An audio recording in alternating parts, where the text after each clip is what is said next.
ஓம் குருவே சரணம், சத்குரு சிவமே சரணம். அனைவருக்கும் அஸ்ட்ரோ சக்தி குருவின் அன்பு வணக்கங்கள்.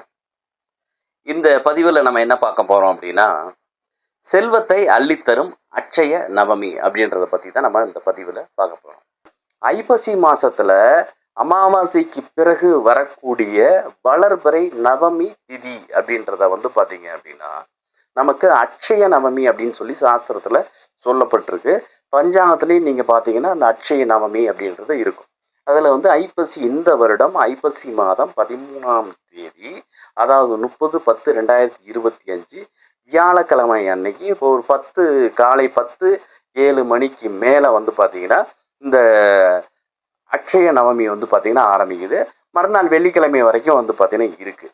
இருந்தாலும் பஞ்சாங்கத்தில் போடப்பட்டிருக்கிறது என்ன அப்படின்னு சொல்லி பார்த்தீங்க அப்படின்னா, வியாழக்கிழமையே பார்த்தீங்கன்னா ஒரு 10:07 மணிக்கு மேல் அட்சய நவமி ஆரம்பமாகுது. அப்படின்றதுனால இந்த அட்சய நவமி வழிபாட்டை கரெக்டாக பார்த்தீங்கன்னா நீங்கள் அந்த வியாழக்கிழமையில நீங்கள் பண்ணீங்க அப்படின்னா உங்களுக்கு மிக சிறப்பான செல்வ செழிப்பை தரும், உங்களுடைய பாவங்களை போக்கும் அப்படின்லாம் சொல்லுது. இப்போ இது எப்படி வழிபாடு பண்ணுறது அப்படின்னு சொல்லி பார்த்தீங்க அப்படின்னா, இந்த அட்சய நவமி வழிபாட்டை எப்படி வழிபாடு பண்ணுறதுன்னு பார்த்தீங்கன்னா, இந்த ஐப்பசி மாதம் வரக்கூடிய அட்சய நவமியில் யார் ஒருவர் மகாலட்சுமியையும் மகாவிஷ்ணுவையும் பூஜித்து வழிபாடு செய்து வருகின்றார்களோ அவர்களுக்கு வற்றாத செல்வ வளர்ச்சியும்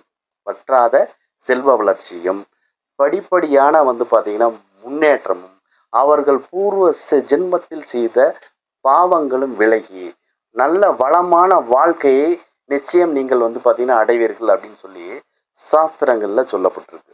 நெல்லி மரத்தில் மகாவிஷ்ணு வாசம் செய்வதாகவும் நெல்லி கனியில் மகாலட்சுமி வாசம் செய்வதாகவும் சாஸ்திரத்தில் சொல்லப்பட்டிருக்கு. அட்சய நவமி நாளில் நெல்லி மரத்திற்கு பூஜை செய்து அதை சுற்றி பிரதட்சணமாக வழிபாடு செய்தால் அல்ல குறையாத செல்வ வளம் வரும்